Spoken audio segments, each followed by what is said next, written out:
नमस्कार, आप देख रहे हैं आज शांतनाद और मैं हूं आपके साथ श्वेता सिंह।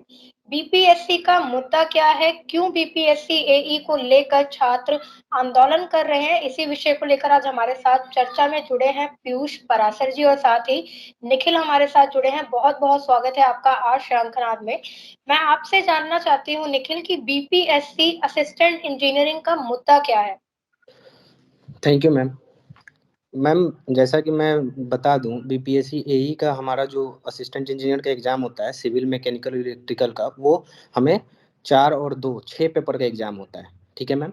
और जो पैटर्न होता है वो ऑब्जेक्टिव टाइप पेपर होता है, जिसमें हर पेपर में 50 क्वेश्चन पूछे जाते हैं और 1 घंटे का टाइम दिया जाता है, जिसमें 2 क्वालिफाइंग पेपर्स होते हैं जो कि लैंग्वेज के होते हैं, जहाँ हिंदी और इंग्लिश पूछी जाती है।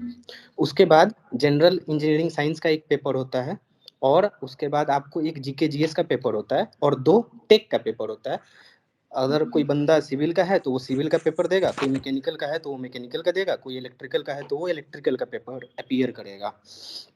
तो पहले ये जो रिक्रूटमेंट होती थी वो डायरेक्ट रिक्रूटमेंट होती थी to a gazetted post. BPSC AE जो हमारा है वो गैजेटेड पोस्ट है, उस पर डायरेक्ट रिक्रूटमेंट होती थी। अभी नवंबर में रोड कंस्ट्रक्शन डिपार्टमेंट, जो कि हेड है हमारे सारे इंजीनियरिंग डिपार्टमेंट का, गवर्नमेंट ऑफ बिहार, उनकी एक नोटिफिकेशन ऐसे सर्कुलर आती है, और जिसमें वो लोग 75:25 मीन 75:25 रेशियो की बात करते हैं वेटेज का। उसमें वो कहते हैं कि 400 नंबर का जो आप एग्ज़ाम हम लेते हैं, जिसमें 200 क्वालिफाइंग मार्क्स हिंदी और इंग्लिश के काउंट नहीं होते मेरिट के लिए, 400 का जो पेपर जिस पे एलिजिबल सारे कैंडिडेट होते हैं, उसमें फ्रेशर्स लोग भी 400 का पेपर देंगे। कॉन्ट्रैक्ट पे जो संविदा पे काम कर रहे हैं मेरे भाई लोग, इंजीनियर लोग, जिनका गेट के थ्रू हुआ या किसी अलग प्लेटफॉर्म के थ्रू हुआ, मैं उस पर नहीं जाना चाहता हूँ, मैं सिर्फ अपनी बात रखना चाहता हूँ। तो उन लोगों को भी 400 नंबर के एग्जाम पे फाइट कराया जाएगा, कंपटीशन होगा। उसका वेटेज हम 75 पे रिड्यूस करेंगे। उसके बाद 25 मार्क्स यानी 25 मार्क्स जो होगा वो एक्सपीरियंस बेस्ड हम इवेल्युएशन करेंगे और उन लोगों को देंगे जो कॉन्ट्रैक्ट पे काम कर रहे हैं, जिसमें 1 साल का वेटेज 5 मार्क्स का है मैम।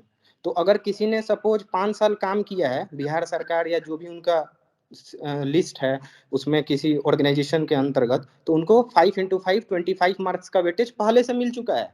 एग्जाम में वो लोग गए नहीं है अभी देने, लेकिन उनको नए रूल के हिसाब से 25 मार्क्स वो हमसे हेड कर रहे हैं।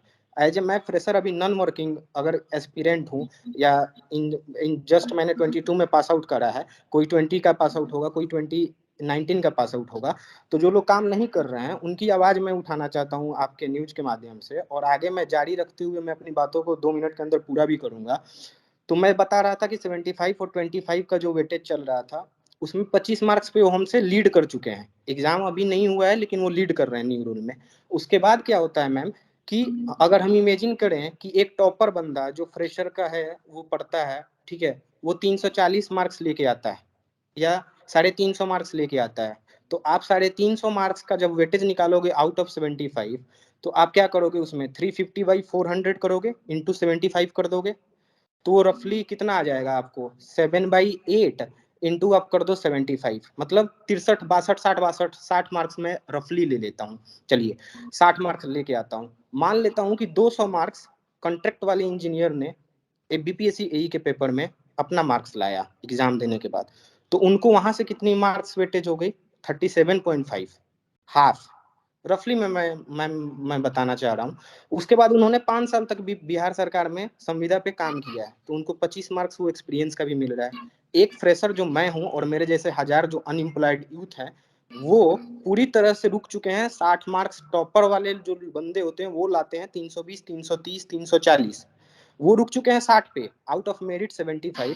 हालांकि कॉन्ट्रैक्ट वाले लोग 200 ला के भी 37.5 आउट ऑफ 75 और 25 मार्क्स एक्सपीरियंस का जोड़ के उनका मेरिट लिस्ट में 62.5 एक रफली डाटा बना दिया जाएगा और मेरिट में उनको आगे दिखाया जाएगा, और वो एक्सपीरियंस का मार्क्स हम जैसे फ्रेशर लोग को नहीं मिल पाएगा। तो इस रूल को ही हटाने के लिए हम लोग पूरी तरह से एक्टिव है। जी, पीयूष, मैं आपसे जानना चाहती हूँ कि बीपीएससी एई की जो डायरेक्ट रिक्रूटमेंट है, जो डायरेक्ट भर्ती है, उसमें 25% वेटेज जो दिया जा रहा है, इससे किसका फायदा होगा और इसमें किसका नुकसान है? सबसे पहले मैं कहना चाहता हूँ जो मैडम ने पूछा कि इसमें फायदा किसका है, फायदा सीधा कॉन्ट्रेक्चुअल एम्प्लॉय का है, और नुकसान जो आप स्टूडेंट अभी तैयारी कर रहे हैं, जो कॉन्ट्रेक्चुअल पद पे नहीं है, नुकसान आपका होगा।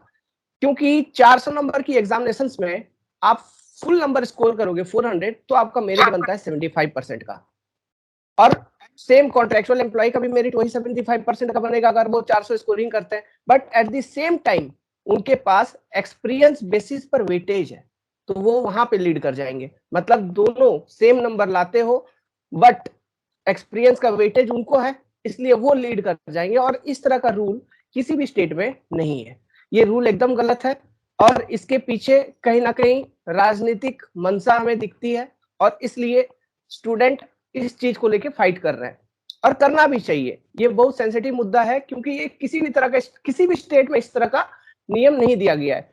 जो भी संविदा पे काम करने वाले लोग हैं उनके लिए कोई अलग व्यवस्था होती है, लेकिन डायरेक्ट रिक्रूटमेंट में इस तरह से वेटेज देना एकदम गलत है, वो भी मेरिट में। मेरिट में तो बिल्कुल नहीं होना चाहिए, और अगर दे भी रहे हैं तो 100% सीट पे नहीं देना चाहिए। यहाँ पे कंप्लीटली 100% सीट पे मेरिट पे दे दिया गया है रिजर्वेशन।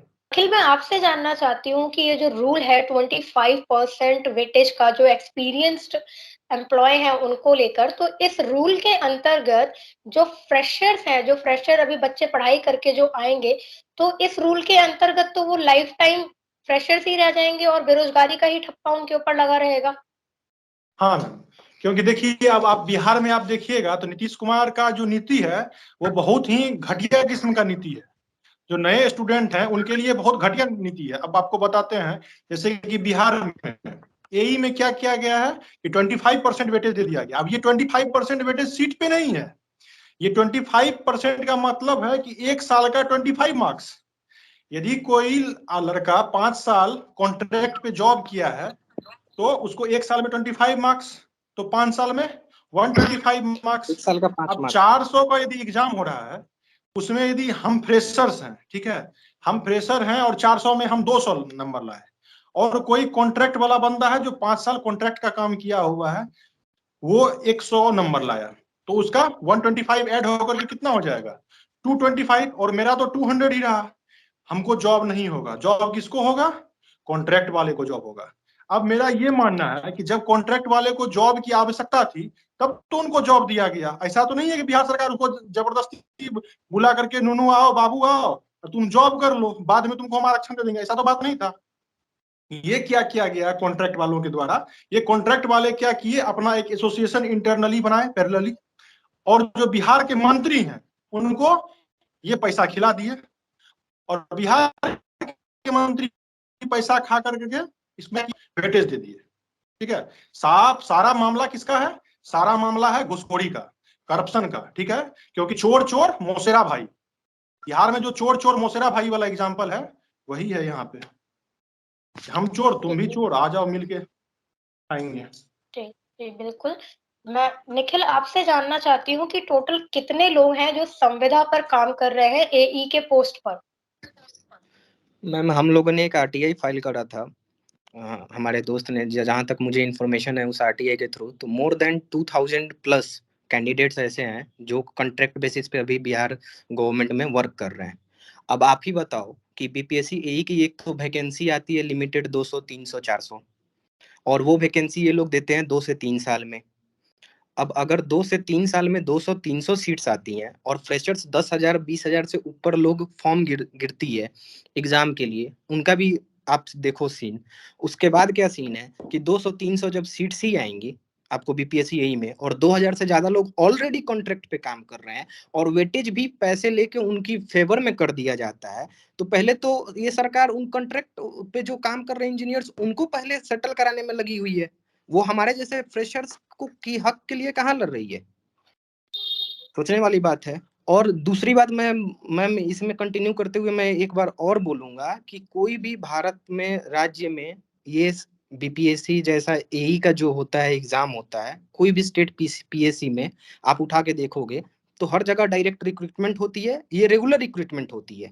ये 2 साल 3 साल के बाद भी जो कैलेंडर इन लोगों ने कभी दिया है नहीं, कोई एग्जाम टाइम पे कंडक्ट नहीं कराते हैं, हर आए दिन देखा जाए तो हर पेपर लीक हो जाता है, कोई क्वेश्चन वायरल कर दिया जाता है एग्जाम के पहले कि ये क्वेश्चन आने वाला है प्रश्न पत्र में, ये सोचने के लिए बिल्कुल मजबूर कर देता है कि बिहार जहाँ से हमारी संस्कृति, सभ्यता और एजुकेशन की शुरुआत हुई, आर्यभट्ट जहाँ से बिलोंग करते हैं, बुद्ध जहाँ जन्म लिए, महावीर जहाँ के हैं, वहां के राज्य की स्थिति क्या बना दी गई है विगत 10, 15, 20 या 30 सालों में। ये दुर्भाग्यजनक है और बिहार के होने के नाते मुझे भी लज्जा महसूस होती है। अब लज्जा महसूस होने की जरूरत नहीं है, आप लोग यूनाइट हो जाइए। अब ये रूल हटके रहेगा डेफिनेटली। आप लोग काम कर रहे हैं इसके पीछे और सभी का सहयोग है, बिल्कुल ये रूल हट जाएगा। बिल्कुल, मैं इस टेंशन लेने रूल की के जरूरत ऊपर नहीं ही है। आपसे जानना चाहूंगी पीयूष, मैं इस रूल के ऊपर ही आपसे जानना चाहूंगी कि आप लोग एक ट्रेंड भी कर रहे हैं, रिमूव 25% वेटेज, तो ये है क्या? क्या है ये 25% वेटेज जिसको लेकर आप लोग आंदोलन कर रहे हैं या मांग कर रहे हैं? देखिए मैडम, 25% वेटेज कहने का मतलब है वही सीधी सी बात है, 400 नंबर का जो एग्जामिनेशन हो रहा है, वो 400 नंबर का एग्जाम को 100 के स्तर पे ये लोग मतलब 100 के लेवल पे मापदंड कर रहा है। 100% उसको मतलब 400 नंबर इक्वल टू 100%। अब नहीं sorry madam, 400 number equal to 75% ये लोग इसको बना दिया है। अब बाकी का जो 25% है वो एक्सपीरियंस बेसिस पे है। तो कोई फ्रेशर स्टूडेंट हो या कॉन्ट्रेक्चुअल स्टूडेंट हो, 400 में से 400 अगर वो स्कोर करता है तो उसका 75% ही मेरिट बनेगा। और बाकी तो फ्रेशर का भी बना 75, कॉन्ट्रेक्चुअल वालों का भी बना 75, लेकिन कॉन्ट्रेक्चुअल वालों के पास है क्या? एक्सपीरियंस का इफेक्ट, मतलब एक्सपीरियंस का बेनिफिट है, तो उसके हिसाब से उसका नंबर बढ़ता चलेगा। तो सेम नंबर स्कोरिंग करने के बाद एक पॉइंट पे कॉन्ट्रेक्चुअल वाले जो हैं उन्हीं को सिलेक्शन मिलेगा, क्योंकि वही मेरिट में आगे जाएंगे आउट ऑफ 100। सीधी सी बात ये है। और इसमें जो पॉइंट आउट किया गया, जो मेन चीज देखा गया है, देखिए वैकेंसी हर एक साल बीपीएससी ऐसा नहीं है कि हर एक साल वैकेंसी मतलब भर भर के निकाले, 1500, 2000 या 3000 वैकेंसी हर साल निकाल देता है। वैकेंसी भी ये लोग निकालेंगे तो 250, 300, 400 के रेंज में। अब ऐसे केसेस में 2000 से अधिक कॉन्ट्रेक्चुअल एम्प्लॉय पहले से काम कर रहे हैं, और जिनको ये वेटेज का लाभ मिलेगा वो कौन है? बिहार सरकार के अंदर कोई भी विभाग हो, उसमें अगर असिस्टेंट इंजीनियरिंग के पद पर अगर कोई व्यक्ति काम कर रहा है तो वो इस रूल से मतलब उसको बेनिफिट मिलेगा। प्लस जितने भी पीएसयू है इंडिया लेवल पे भी, अगर वो बिहार में है और उसमें भी अगर कोई एई कॉन्ट्रैक्ट पे है तो उसे भी बेनिफिट मिलेगा। तो ऐसे में तो 2000 प्लस का तो गिनती हमारे पास है, न जाने और कितने सारे। एक तो अभी जस्ट हाल फिलहाल हमारी एक मित्र से बात हुई थी, उन्होंने कहा था कि पीयूष तुम क्या जानते हो, भर भर के भरे हुए हैं ये कॉन्ट्रेक्चुअल वाले संविदा पे। क्योंकि बात क्या है, संविदा पे, बिहार में संविदा पे लगने का जो प्रक्रिया है, जैसा अखिल ने बोला, एकदम जो भ्रष्टाचारी की लेवल है वो एकदम चरम सीमा पे है। एग्जीक्यूटिव इंजीनियर या फिर मान लीजिए एमपी एमएलए किसी से कनेक्शन है तो आपको लगा दिया जाएगा संविदा पे, और इसकी कोई वैकेंसी भी नहीं निकाली जाती, कोई नोटिस नहीं दी जाती, एकदम सीधे बैकग्राउंड में without any vacancy, without notification वो कॉन्ट्रेक्चुअल काम कर रहे हैं, किसी को मालूम नहीं होता। तो ऐसे बहुत सारे लोग हैं।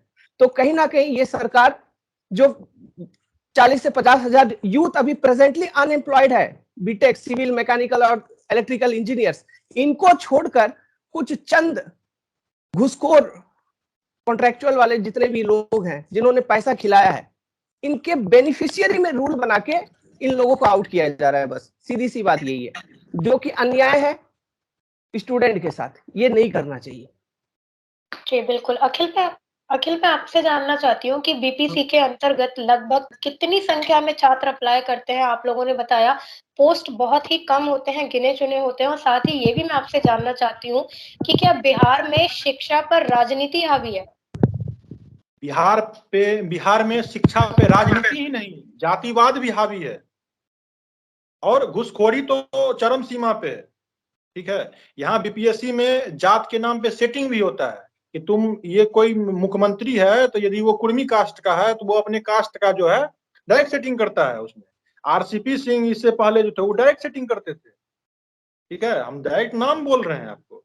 जैसे कि आपको इससे पहले बीजेपी के एक डिप्टी सीएम थे, और डायरेक्ट हम जान रहे हैं कि बिहार में जैसे कि डिप्लोमा कॉलेज है या इंजीनियरिंग कॉलेज है, वहां पे भी कॉन्ट्रैक्ट में कुछ प्रोफेसर काम कर रहे हैं। ठीक है, एक प्रोफेसर का वैकेंसी माननीय नरेंद्र मोदी के द्वारा निकाला गया था, प्रधानमंत्री जी के द्वारा, टेक क्यूब, आप शायद जानते होंगे। टेक क्यूब में क्या था कि जितने IIT NIT से एमटेक किए हुए थे उनको 70,000 रुपया पर मंथ के द्वारा उनको कॉन्ट्रैक्ट के बेसिस पे लिया गया था जॉब में, ठीक है, भारत सरकार के द्वारा। तब वो लोग क्या किए, 1-1 लाख रुपया लेकर के डिप्टी सीएम का बेटा को दिए, ठीक है। तो डिप्टी सीएम क्या किए कि टेक क्यूब वाले जितने भी कर्मचारी थे बिहार के, उनको क्या किए, प्रोफेसर वाला में वो घूस खा करके नियम बना दिए प्रोफेसर वाला में कि आपको 25% रिजर्वेशन। आप देख लीजिए जो भी डाटा आपको हम दे रहे हैं। लेकिन वही जो सरकारी कॉलेज में और प्राइवेट कॉलेज में जो आदमी कॉन्ट्रैक्ट पे काम कर रहा है उनको उनका लाभ नहीं दिया गया। यहाँ पे भी दो तरफा होता है, जिससे घूस खाते हैं वो उनको तो दे देते हैं, जिनसे घूस नहीं खाते हैं उनको नहीं देते हैं। तो जो सरकारी पॉलिटेक्निक कॉलेज या इंजीनियरिंग कॉलेज में जो भी व्यक्ति कॉन्ट्रैक्ट पे काम करे तो उनको अभी फिलहाल जो है 20-25 दिन पहले उस पर प्रोटेस्ट भी हुआ है, आप जाके देख भी सकते हैं, जिसमें यहाँ के बहुत सारे जनप्रतिनिधि उसमें अपना राजनीति सेकने के लिए, रोटी सेकने के लिए उसमें उतरे थे। वही प्रोफेसर वाले की जब आप टेक क्यूब वाले को दे रहे हैं तो हमको भी दीजिए, लेकिन उनको नहीं दिया गया, ठीक है। तो क्यों? क्योंकि टेक क्यूब वाले तो पैसा खिलाए हैं डिप्टी सीएम का बेटा को। अब मेरे पास उसका प्रूफ है, ऐसा नहीं है कि हम आपको हवा में बात कर रहे हैं, प्रूफ है, ठीक है। इसी तरह जब एई में दिया गया कॉन्ट्रैक्ट वाले को, जो भी बिहार सरकार में काम कर रहा है, तो कोई भी बंदा यदि प्राइवेट कंपनी में काम कर रहा है तो क्या वो वर्क एक्सपीरियंस नहीं है उनका? ये तो आप अन्याय कर रहे हैं कि जो सरकारी में काम कर रहा है आप उनके साथ क्या कहते हैं, उनको वेटेज दीजिएगा, जो प्राइवेट में काम कर रहा है उसको वेटेज नहीं दीजिएगा। ये अन्याय है कि नहीं, आप बताइए? अन्याय है। इसीलिए ये काला कानून को ही खत्म कर दीजिए क्या? बिल्कुल बिल्कुल, ये काला कानून खत्म होना चाहिए। ये काला कानून जब खत्म होगा तो सभी के लिए बेनिफिशियल होगा। तो करके गया हुआ है जी बिल्कुल, वो ना बीटेक किया, आर्ट्स पढ़ करके चला गया है, प्राइवेट में काम कर रहा है। बिल्कुल बिल्कुल, यहाँ भी दो तरफा है। नीतीश सरकार एक दोगली मानसिकता के साथ सरकार चला रहे हैं। इसी तरह ये क्या किए हैं बिहार में, बिहार में क्या किए हैं, ये जेई का जो वैकेंसी है उनको हटा दिया गया है। उनके बेसिस पे क्या किया, एग्जाम हटा दिया गया है। उनके बेसिस पे क्या कर रहे हैं, कॉन्ट्रैक्ट पे जेई ला रहे हैं, ठीक है। 15,000 रुपया उनका सैलरी है और 2 लाख रुपया पर मंथ वो घूस कमाते हैं, ठीक है। इसीलिए 15,000 में कॉन्ट्रैक्ट पे काम करते हैं, नहीं तो प्राइवेट सेक्टर में जाके काम नहीं करेगा। प्राइवेट में तो 30,000 रुपया सैलरी दे रहा है, उससे ज्यादा सैलरी दे रहा है, लेकिन वहां काम नहीं करेंगे। क्यों? क्योंकि वहां भीतर से 2 लाख रुपया, पंचायती राज में 2 लाख रुपया पर मंथ, ठीक है। मेरा स्टूडेंट है, अभी पंचायती राज में काम कर रहा है, अभी फिलहाल में स्कॉर्पियो निकाला हुआ है। तो नीतीश सरकार का यही है कि हम चोर हैं, तुम भी चोर हो, दोनों आओ मिल करके चोरी करते हैं। आप बताइए, राजस्थान में जेई का एग्जाम होता है, मध्य प्रदेश में जेई का एग्जाम होता है, उत्तर प्रदेश में जेई का एग्जाम होता है, आखिर बिहार में एग्जाम क्यों नहीं होता? सर्टिफिकेट पे यहाँ पे एक पूर्णिया में एक, हम पूर्णिया से और कटिहार में यहाँ पे प्राइवेट इंजीनियरिंग क्या कहते हैं, आपको इंजीनियरिंग कॉलेज है, आपको पॉलिटेक्निक कॉलेज है, वहां पे लोग सेंटर मैनेज करवाते हैं और चोरी करके 90% लाते हैं और वो जेई बन जाते हैं, ठीक है। तो यहाँ इनका कोई सिस्टम नहीं है, एग्जाम लेना नहीं है। राजस्थान में बीटेक वालों को, मध्य प्रदेश में बीटेक वालों को जेई का पोजीशन में अलाउड है। अब आप हम ये नहीं बोल रहे कि आप 100% सीट हम ही को बीटेक वाला को दे दीजिए। आप ऐसा कीजिए कि 50-60, 50-50 और क्या कहते हैं 50 या 60-40 के रेशियो में बांट दीजिए कि 60% डिप्लोमा जाएगा, 40% बीटेक वाला जाएगा, तो एक उचित होगा। और एग्जाम आप कंडक्ट कराइएगा तो एक पारदर्शिता बनी रहेगी। एग्जाम कंडक्ट कराने में कुछ नहीं है। अब बिहार सरकार का देखिए चोर कितना है। एसएससी जेई होती है, उससे भी आप शॉर्ट लिस्ट कर सकते हैं, वो तो डिप्लोमा और बीटेक दोनों के लिए है। आप वहां से भी शॉर्ट लिस्ट कर सकते हैं। जेई मेंस में बिहार का जो बीटेक कॉलेज है उसमें जेई मेंस के थ्रू काउंसलिंग होता है कि जो बच्चा जेई मेंस क्वालिफाई किया वो आप यहाँ पे आकर के वहां काउंसलिंग कर रहे हैं। वो एमपीसीएससी का एग्जाम नहीं लेंगे बीटेक में जेई मेंस के थ्रू, लेकिन वही एसएससी में ऑनलाइन एसएससी जेई से ये एग्जाम नहीं लेंगे। क्यों? क्योंकि यहाँ पे इसके मंत्री सेटिंग करके पैसा कमा नहीं पाएंगे। और इनका जो ये बना हुआ है नीतीश कुमार का चोर मोसेरा भाई वाला, वो नहीं जाएगा। और नीतीश कुमार का वही है, शहर में ढिंढोरा गांव में अनहार, वही वाला कंसेप्ट ये लगा कर रखे हुए हैं। जी बिल्कुल, आपका जो ये गुस्सा है इसे हम समझ सकते हैं। जब इतनी मेहनत करते हैं, 4-4 साल पढ़ाई करने के बाद भी जब घूसखोरी की चपेट में शिक्षा को दबा दिया जाता है, जो काफ़ी दुखद है और निंदनीय भी है। मैं निखिल आपसे जानना चाहती हूँ कि क्या आप लोग जो माँग कर रहे हैं रिमूव 25% वेटेज का, कितने लगभग छात्र हैं जो इस माँग को समर्थन कर रहे हैं? क्या सारे छात्र इसके खिलाफ आवाज़ उठा रहे हैं या फिर कुछ गिने-चुने आप लोग ही हैं? मैम, जैसा कि मैं बता सकता हूँ आपको कि इससे इफेक्ट तो बहुत सारे लोग हैं, सारे बिहार के स्टूडेंट्स जो भी इंजीनियरिंग करके हुए रखे हैं, चाहे वो होम स्टेट्स के किसी कॉलेज से पढ़े हों या कहीं के भी एनआईटी आईआईटी या अच्छे कॉलेज से पढ़े हों, वो मैटर नहीं करता है। अगर वो अनएम्प्लॉयड हैं तो एट द एंड उन्हें हम अनएम्प्लॉयड यूथ ही बोलेंगे पहले तो। उसके बाद इस पे कितने लोग एक्टिव हैं, उनकी संख्या बहुत कम है, क्योंकि बहुत लोग, मतलब हर एक इंजीनियर का ना हर एक टाइम प्रीसियस होता है। अगर देश में 5 वैकेंसी भी आती है ना, तो उसपे 5 वैकेंसी के लिए भी लोग मेहनत करते हैं। जॉब का ये हालत हो गया है देश में, और बिहार यूपी का तो बात ही अलग है। वो तो सबसे क्रिटिकल स्टेट में आ चुका है। तो मैं क्या बात कर रहा हूँ कि सारे लोग प्रिपरेशन में हैं। गेट का जो एग्जाम है वो फरवरी के आसपास है। बहुत सारे कैंडिडेट उसकी प्रिपरेशन कर रहे हैं, तो वो उनमें बिजी हैं। कोई लोग एसएससी सीजीएल में बिजी हैं, कोई एसएससी जेई में अपना 23 में बिजी है, कोई ईएससी में बिजी है। डिफरेंट डिफरेंट एग्जाम्स में डिफरेंट डिफरेंट जिनके जो गोल्स हैं, उस हिसाब से सारे लोग बिजी हैं। लेकिन इसका ये मतलब नहीं है कि इसमें एक्टिव कैंडिडेट नहीं है। जो लोग अपने फ्यूचर को लेके ये सिक्योर हैं, जो जानते हैं कि पीएसयूज में वर्किंग कल्चर क्या है, या फिर बीपीएससी एई लेवल 9 का गैजेटेड पोस्ट कैसे उन सब पोस्ट से अच्छा है, वो लोग इस मैटर को हाईलाइट भी कर रहे हैं, अवेयरनेस भी फैला पा रहा है, अवेयरनेस भी फैला रहे हैं। लेकिन हम स्ट्रेंथ नहीं बना पा रहे हैं, यूनिटी नहीं बना पा रहे हैं। लेकिन यूनिटी नहीं बनाने का मतलब ये नहीं है कि हम गलत हैं। हम अपने जगह सही हैं, हम अपनी बातों को रख रहे हैं। सरकार सुनती भी है, सरकार उस पर कोई एक्शन नहीं लेती है। ठीक है, और मेरा पर्सनल व्यू तो ये है कि अगर आपको रोजगार देना है ना अनएम्प्लॉयड यूथ को, आप एम्प्लॉयमेंट की बात करते हो, आप इक्वल एम्प्लॉयमेंट अपॉर्चुनिटीज की बात करते हो, तो मुझे ये लगता है सबसे पहले कि आप वो डंके की चोट पे दोगे। आप ऐसे नहीं करोगे कि आप 25% रूल लाओगे, अंदर से आप डेस्क के नीचे से पैसे लोगे, और फिर आप कोई एक रूल किसी को फेवर करके बनाओगे, और फिर उसको बैक साइड से एंट्री करवाओगे जॉब में, और उसको 2 साल 5 साल के लिए काम कराओगे, और फिर उसके बाद कहोगे ना कि अब बताओ उसकी घर की रोजी रोटी भी उससे चलती है, तो मैं उसको भी उसके कैसे नहीं सोचूं। वो फील्ड पे ज्यादा नॉलेज है, मैं मानता हूं कि वो फील्ड पे हमसे ज्यादा नॉलेज है। आप मुझे बताइए, एक एसएससी जीडी या फिर नॉर्मल जो जॉब में काम करता है, वो यूपीएससी का सोच रहा है। आप यूपीएससी की एक एग्जाम बताइए जिसपे कॉन्ट्रैक्ट पे बेसिस पे मार्क्स दिया जाता है, जिसपे एक्सपीरियंस पे मार्क्स दिया जाता हो। या फिर आप गेट का एग्जाम बताइए, या कोई इंजीनियरिंग पीएससी का एग्जाम बताइए, एई का, जिसमें आप कॉन्ट्रैक्ट बेसिस पे मार्क्स देते हो, एक्सपीरियंस पे किसी कैंडिडेट को मार्क्स दिया जाता है। कोई एग्जाम नहीं है, सिर्फ बिहार में है। बिहार में क्यों है? क्योंकि बिहार में बाहर है। ये स्लोगन बहुत फेमस हुआ। और उसके बाद भी एक चीज मैं और बोलना चाहूंगा कि 2015 में बीटीएससी जेई जो जूनियर इंजीनियर है, उस पे बीटेक वालों को अलाउ नहीं किया गया। हाई कोर्ट का ऑर्डर आया, बीटेक वालों को वहां से हटा दिया गया। अब आप हमें एक चीज सिर्फ सोचने पे मजबूर कर किया जा सकता है कि एक फ्रेश ग्रेजुएट जो बाहर निकलता है इंजीनियरिंग करके, वो डिप्लोमा उसके पास नहीं है, जबकि डिप्लोमा की डिग्री बीटेक में फर्स्ट ईयर और 10+2 इक्विवेलेंट है, एज पर AICTE, all India council of technical education.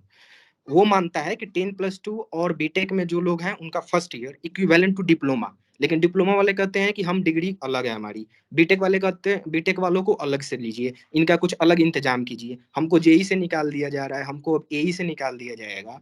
तो आप हमें बताइए कि हमारे लिए क्या सोच रही है ये सरकार? कुछ सोच पा रही है क्या? कुछ नहीं सोच रही है। वो सिर्फ उन लोगों के लिए सोच रही है जो उनको पैसे खिला रहे हैं और जो करप्शन को बढ़ावा दे रहे हैं।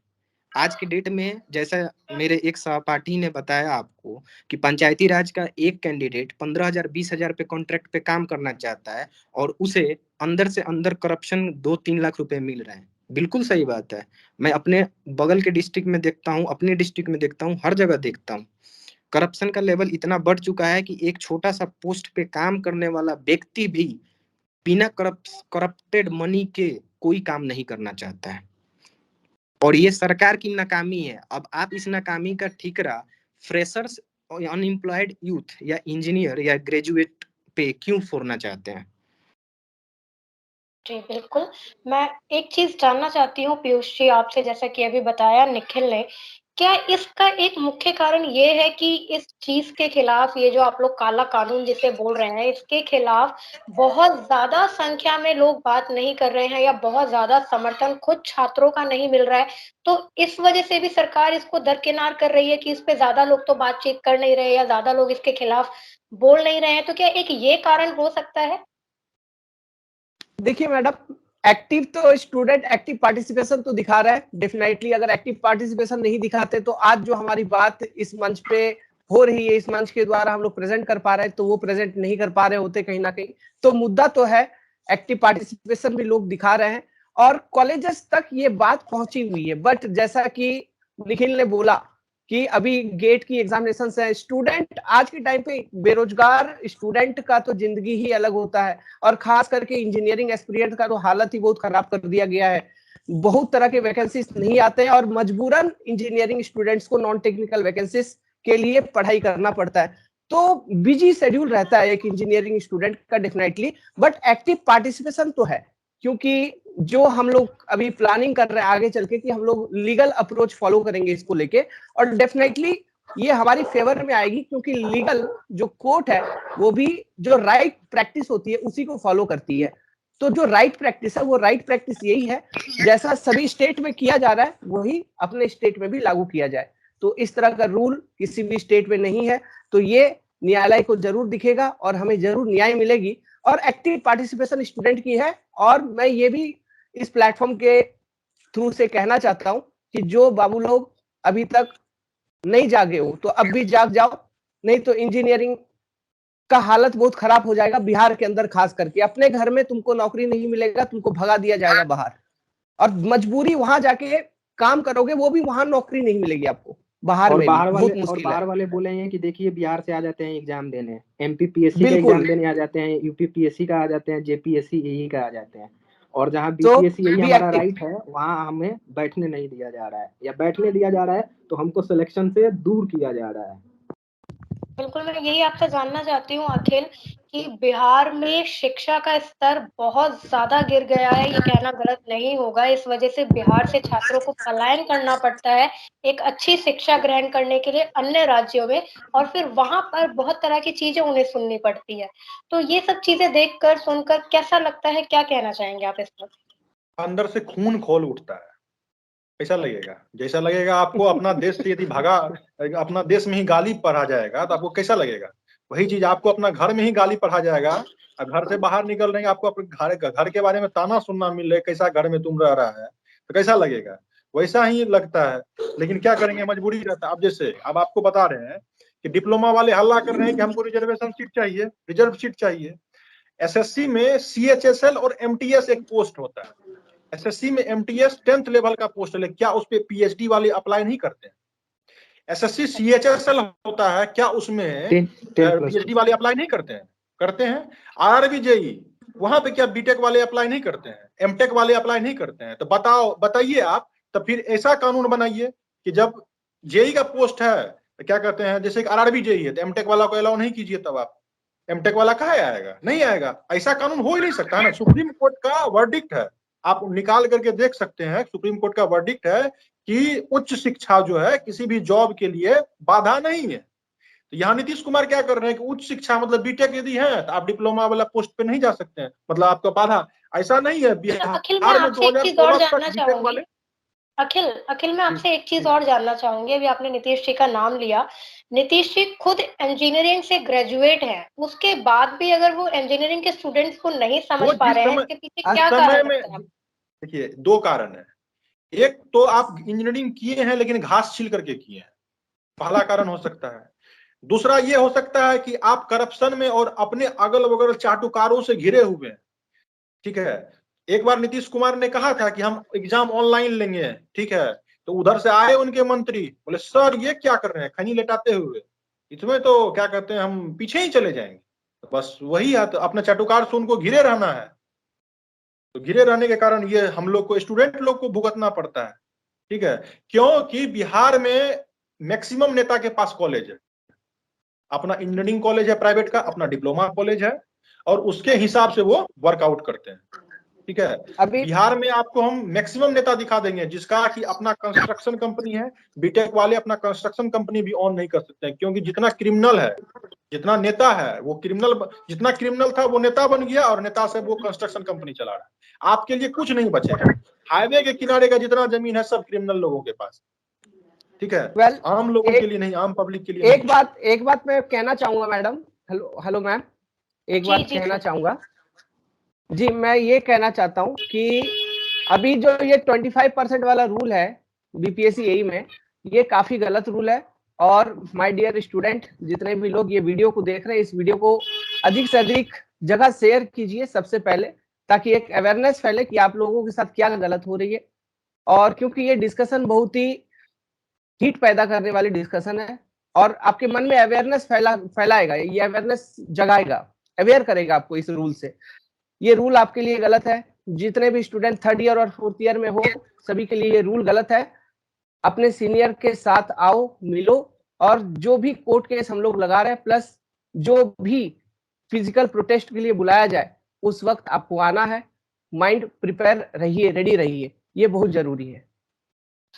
जी, मैं आपसे जानना और चाहती हूँ सभी बीटेक भाइयों से मैं बोलूंगा कि सभी बीटेक भाइयों से मैं बोलूंगा कि किसी के पास आज के डेट में 500 रुपए की कमी नहीं है, ठीक है। यदि कोई बोल रहा है, शायद संजोग किसी के पास हो तो अलग बात है, लेकिन मैं भी ट्यूशन पढ़ा करके ही पैसा दिया हूँ।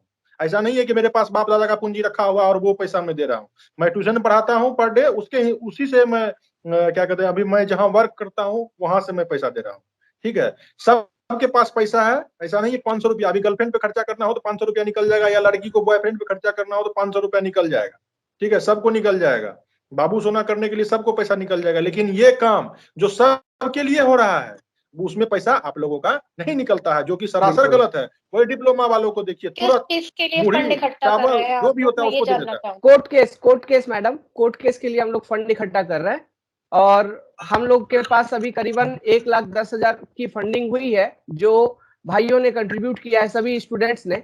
इसलिए मैं कह रहा हूं कि एक्टिव पार्टिसिपेशन तो है, धीरे धीरे मैसेज फैल रही है, अवेयरनेस फैल रही है। बिल्कुल जी बिल्कुल। मैं निखिल आपसे जानना जी बोलिए अखिल।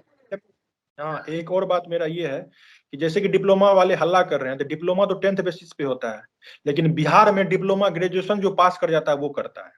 जितना भी गवर्नमेंट कॉलेज है आप जाके डाटा उठा लीजिए, मिनिमम 12th पास रहता है वो डिप्लोमा करता है, ठीक है। बहुत कम बच्चा मिलेगा जो 10th पास करके डिप्लोमा कर रहा है, ठीक है। तो ये सरासर गलत है उन लोगों के लिए जो बोलता है कि क्या कहते हैं बीटेक वाले एलिजिबल नहीं है। तो फिर डिप्लोमा भी करना 10th बेसिस पे है, तो 12th यदि कर लिया है तो उसका डिग्री को जला दिया जाना चाहिए। ग्रेजुएशन यदि कर लिया तो उसका डिग्री को जला देना चाहिए।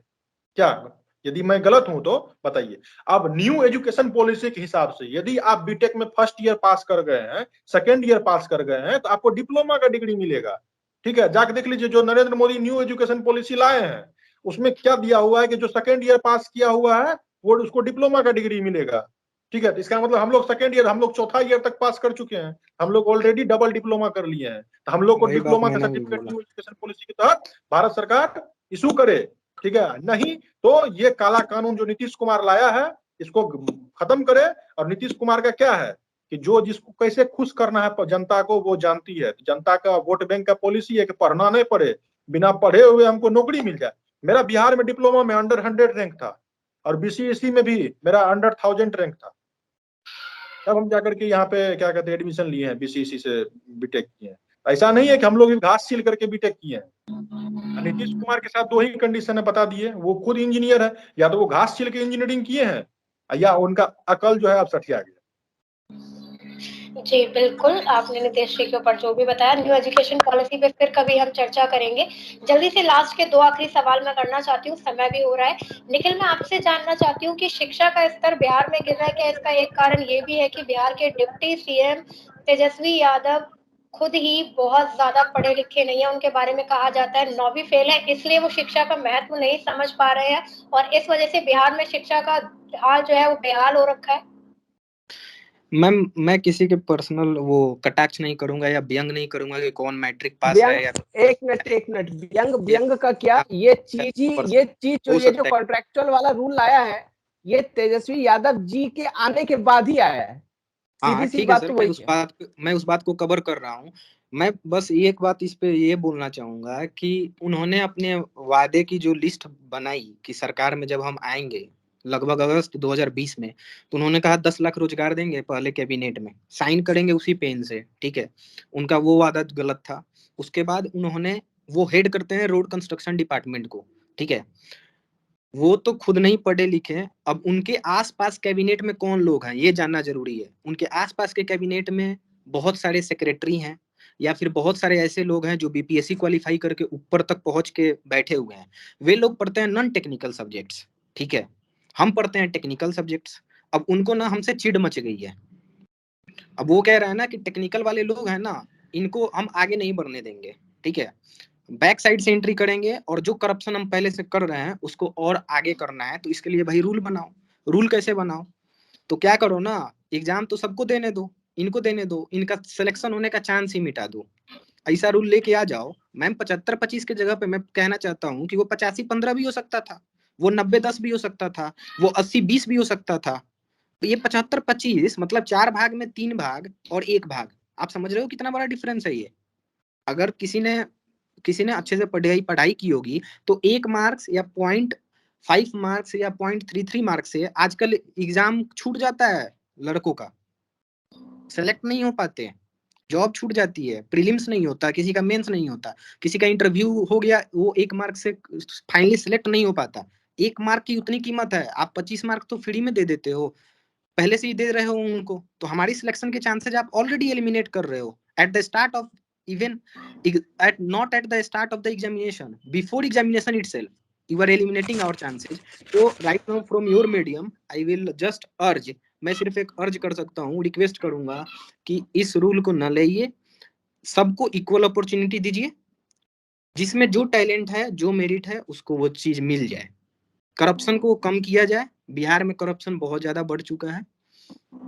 That's all. जी, बिल्कुल। मेरा आखिरी सवाल होगा पीयूष, मैं आपसे जानना चाहती हूँ कि इस रूल को हटाने के लिए आपके पास रोड मैप क्या है?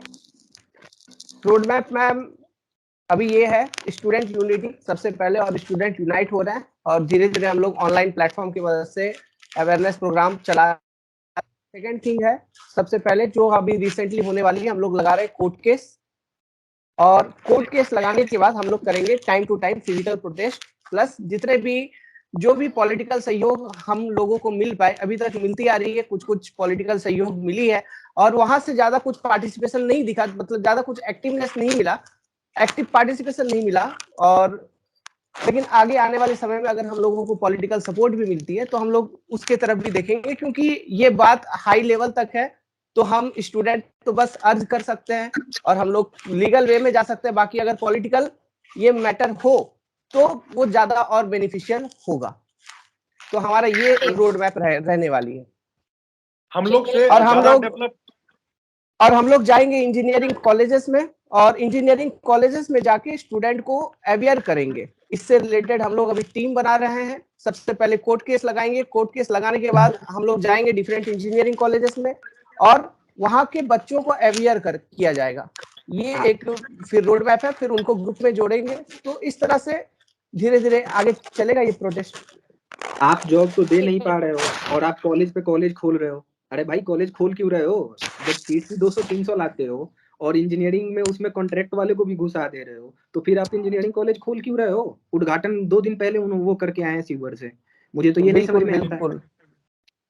जी, नीतीश बिल्कुल। कुमार को बहुत हिस्ट्री में नाम करवाना है कि बिहार में सबसे अधिक इंजीनियरिंग कॉलेज खोल करके सबसे अधिक इंजीनियरिंग बेरोजगार पैदा करने वाला कोई मुख्यमंत्री हो तो नीतीश कुमार।